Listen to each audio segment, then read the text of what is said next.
welcome back to Let's Cook That. First of all, I want to apologize that we were unable to upload videos last week due to family emergency. We did have to leave out of state, but we're back and we are ready to show you guys more new delicious recipes. And one of those recipes today is Capirotada, which is Mexican pudding bread. It's a tradition to use it in Lent, especially on Easter Day. So let's get started with those ingredients. But first, if you haven't subscribed to the channel, hit that subscribe button, turn on your little bell so you can get notified every time we upload a new video. So now let's get started. So the ingredients that we'll be using today, keep in mind, you can change any kind of ingredients, make it your own. Remember, whatever you guys like. But first we have our bread. We have bolillo here. At the stores, they do sell some that are already toasted in slices. It works great, but my mom says it's better to do your own because you make it the way you like it. And then my mom, she always has trail mix.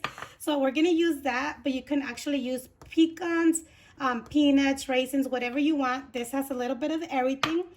And these are plums. For me, I would leave them out, but my mom loves them with plums. That's why I'm telling you guys, make it your own way. So we're gonna go ahead and put some plums. And then we have some cane sugar cones, some apples, bananas, cinnamon sticks. We have some whole cloves, butter. We have queso. I have queso fresco and queso panela. And of course, we'll be needing some water. Okay, so we're gonna start is adding our water. I'm adding 4 cups of water. But remember, all the ingredients and measurements will be listed in the description box. And let's go ahead and add our sugar cane cones. If you can't find these, you can also use brown sugar. And then the whole cloves, we only like to put 4 because it has a very strong flavor, but you're more than free to add 6 or 7, no more than that. And then we have our cinnamon sticks. So we're gonna go ahead and turn this on and we'll leave it to medium to low until our sugar cone dissolves. Now we're gonna start slicing our bread. You could leave the ends, it's up to you, or remove them. But what you want is slice them up like maybe like a half an inch or not even a half an inch. Like this much, just so you could fry them, okay? I'm gonna fry them flat down. So let's continue cutting our bread.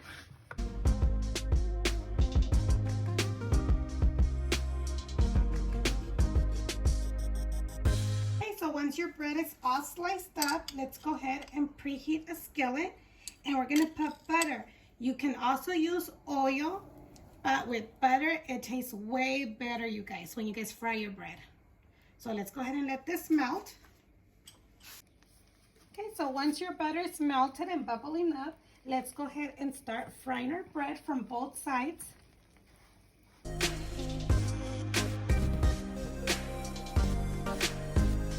So now we start flipping our bread so it could get nice and toasted from all these sides.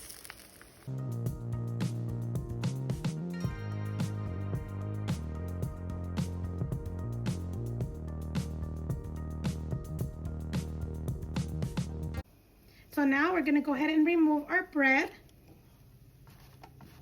and we'll continue frying our bread until we're done. So you're gonna be adding butter as you go. So now we're gonna go ahead and add more butter.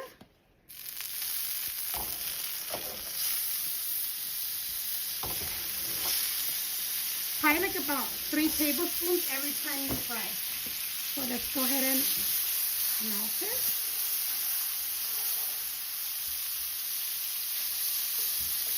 And always remember to have it medium to low, okay? A little bit more on the low side because you don't want your butter to burn either or your bread. So I'm gonna go ahead and start putting bread right here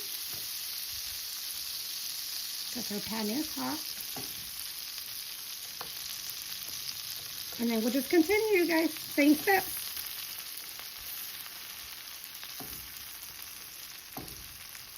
Let's take a look on our cane sugar. It's already dissolving.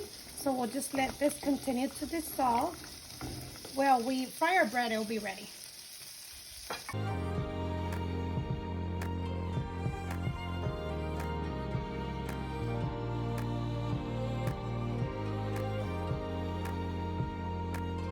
As you can see, the cane sugar is basically dissolved. There's just a little tiny piece. We're gonna go ahead and let this come to a really light simmer, okay? So as soon as it starts bubbling up, we're gonna turn it off because we don't want it to get thick. As you can see, it started boiling a little bit.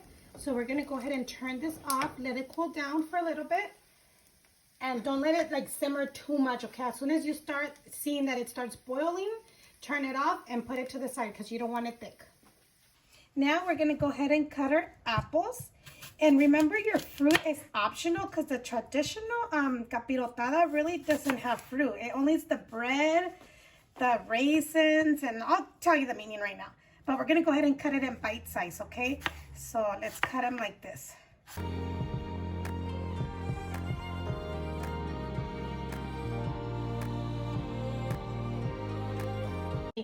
All right, our bananas. I don't know what's wrong with these bananas because they look really good, but they look too dark from the middle part. So I do not like that. So I'm gonna go ahead and discard our bananas on this recipe, okay? Because I don't have more bananas and I don't have time to go to the store. So let's go ahead and toss out our bananas. But if you do have good bananas, go ahead and use them. I already went to go wash my knife, my hands. Our panela cheese. This one, I'm gonna crumble it up. And then our panela cheese, we're gonna go ahead and cut it into little slices like this.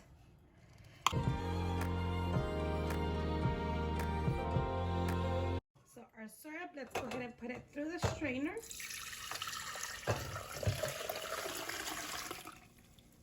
We're gonna go ahead and discard our cinnamon sticks and our cloves.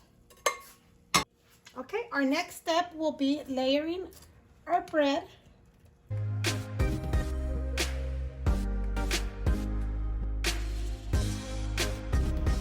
Once you have a nice layer, let's go ahead and add our nuts and our raisins or whatever you're gonna add.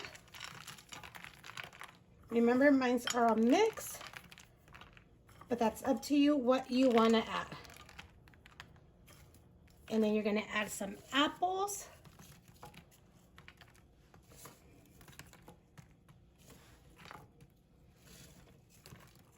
And then let's go ahead and add some of those plums, because those are my mom's favorite. She says she cannot have a capirotada without these. She says in Michoacan, that's the way they make these. She's not from Michoacan, but my dad was from Michoacan. So that's the way she learned how to make them. So now let's go ahead and crumble up some queso fresco, or you can use the Monterey. Is it Monterey? Any kind of cheese that you want. But queso fresco, she says it's like the best. Or panela cheese, you guys. We're going to put panela cheese on top. So let's go ahead and crumble it up. Once you have all your layers, let's go ahead and get our syrup and pour it over. You can also do one of tres leches, adding condensed milk and evaporated milk, but that wouldn't be the traditional way anymore, which this one it's not no more because of the fruit that we're adding. But it's a little bit more to the traditional side. And then if you add the tres leches, it's really good. Don't get me wrong, it's really good, but it is a little bit more soggy. So if you like soggy bread, well, if you like pastel de tres leches, you won't have a problem. But let's continue and do the same step.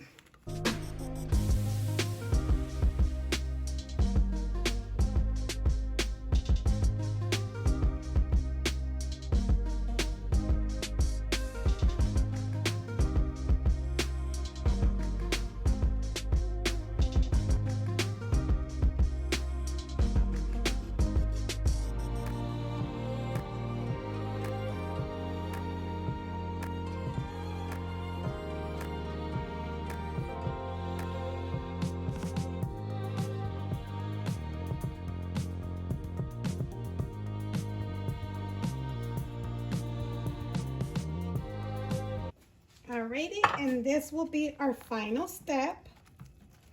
Hopefully I have enough bread.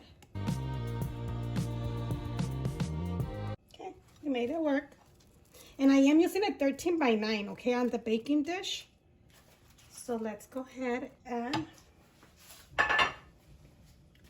add our raisins and everything.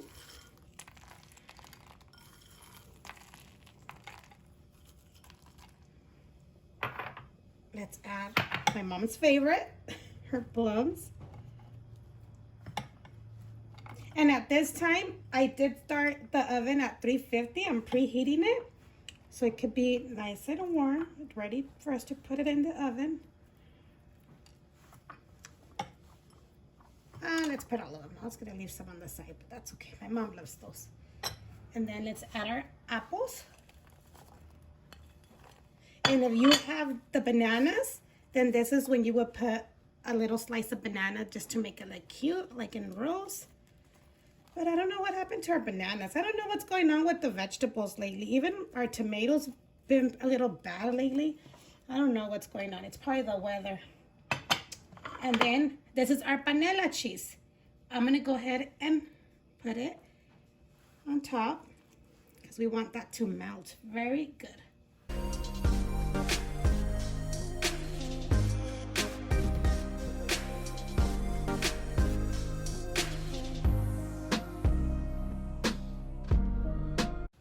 Okay, since we don't have bananas, guess what? I found some sprinkles. We had some extra sprinkles.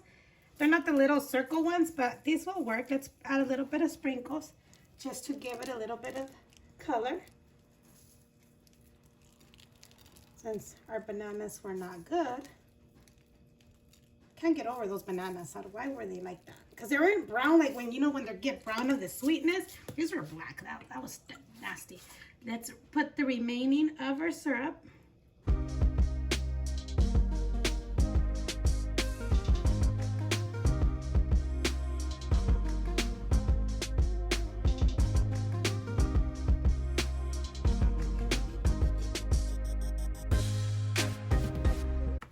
Okay, you guys, you have two options. You can either put it in uncovered for about 20 minutes, or you could cover it for 20 minutes and then uncover it for 10 minutes. So what we're gonna do today is we're gonna go ahead and cover it with foil paper.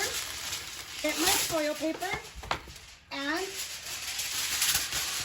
this to the side. I'm gonna put a little bit of pan spray just so the cheese won't get stuck to our foil paper.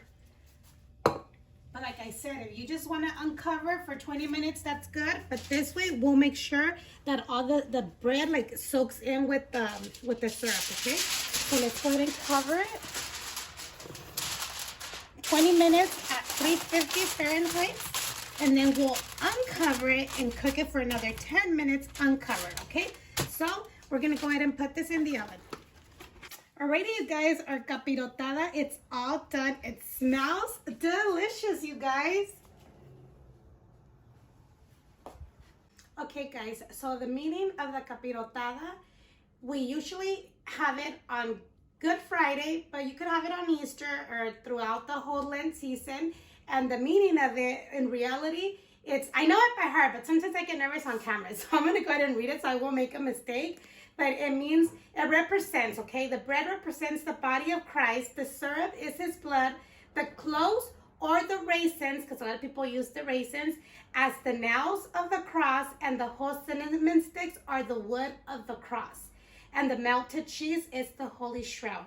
So that is our meaning of our capirotada. And now let's go ahead and do the taste test.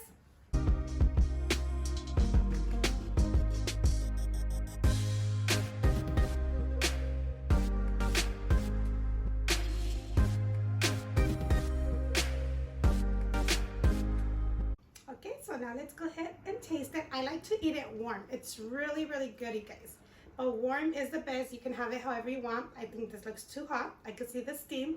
But remember, when you toast your breads, you can also toast them in the oven. Just make sure you have them at 350 Fahrenheit, 6 minutes per side. Melt butter, spread butter on both sides, and put them in the oven, okay? 6 minutes, turn them around 6 minutes if you don't want to do them in a skillet.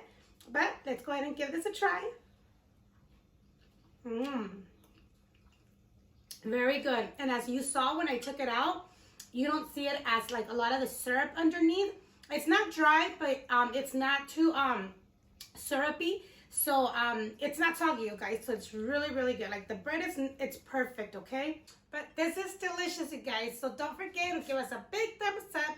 Don't forget to subscribe. Help this channel grow. Hopefully we'll get to 4,000 subscribers pretty soon because I do have a giveaway already. I'm just waiting for the 4,000 to do that giveaway. So go ahead and share with your family and friends. Tell them to subscribe to the channel.